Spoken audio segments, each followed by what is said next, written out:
ഇത് കുറ്റിപ്പുറത്തുള്ള നാസർ. ഇദ്ദേഹം എത്ര വർഷം കൊണ്ട് പ്രവാസിയായിരുന്നു? 33 വർഷം പ്രവാസിയായിരുന്നു.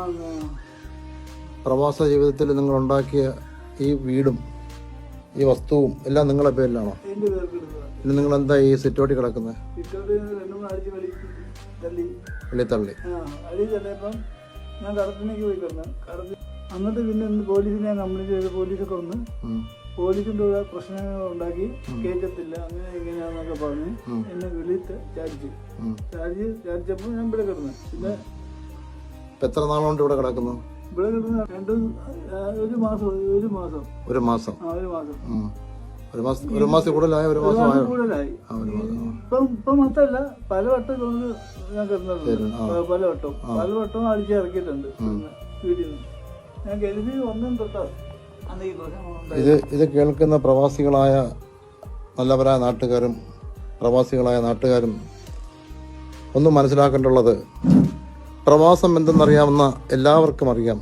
ജീവിക്കാൻ വേണ്ടി നമ്മുടെ ഭാര്യയെയും മക്കളെയും വളർത്താൻ വേണ്ടി, മാതാപിതാക്കളെ വളർത്താൻ വേണ്ടിയിട്ട് പ്രവാസം ഒരു ജോലി തേടി നമ്മളെ നാട്ടിൽ നിന്ന് പോയി അവിടെ പോയി ലക്ഷക്കണക്കിന് രൂപ സമ്പാദിച്ച് വീട്ടിൽ കഴിയുന്ന ഉറ്റവർക്കും ഉടയവർക്കും വേണ്ടി സൗദി അറേബ്യ കിടന്ന് കഷ്ടപ്പെട്ട് ജോലി ചെയ്ത് പണമുണ്ടാക്കി കാശ് നഷ്ടപ്പെട്ട് അവസാനം ഇദ്ദേഹത്തിന് കിടക്കാൻ വയ്യാത്ത രീതിയിൽ അവസാന കാലത്ത് കയറ്റാൻ വയ്യാത്ത രീതിയിൽ സുഖമില്ല പുറമെ കൂടെ നിന്ന് സിറ്റോട്ടിൽ കിടത്തിയിരിക്കുകയാണ്. പട്ടി കെട്ടിടുന്ന കാർപോർട്ടൊക്കെ സ്ഥലം സ്ത്രീയല്ല, നീ എന്റെ നാട്ടുകാരല്ല. കരുനാഗപ്പള്ളി തഴവ ഓർത്തോ, കുറ്റിപ്പുറത്താണ് കാലം നിനക്കും പറ്റുന്നുണ്ട്.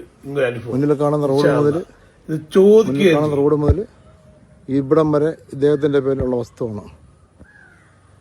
ഈ പുരയിടവും ഈ വീടും ഇദ്ദേഹത്തിന്റെ സ്വന്തം പേരിലുള്ളതാണ്.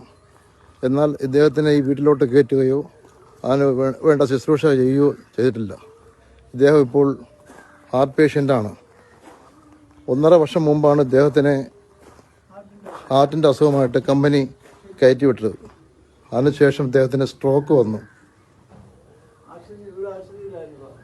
അങ്ങനെ സ്ട്രോക്ക് വന്ന് ഇവിടുത്തെ ഹോസ്പിറ്റലിൽ ചികിത്സയായിരുന്നു. 2 ഓപ്പറേഷൻ കഴിഞ്ഞ് ഇത്രയും നിർധനായ ഇദ്ദേഹത്തെ ഒരു പൈസ ചായ കുടിക്കാൻ പോലും കഴിയില്ലാത്തൊരു സാഹചര്യത്തിൽ ഏതാണ്ട് ഒരു 3-4 ലക്ഷം രൂപ അക്കൗണ്ടിൽ കിടന്നത് ഈ ഭാര്യ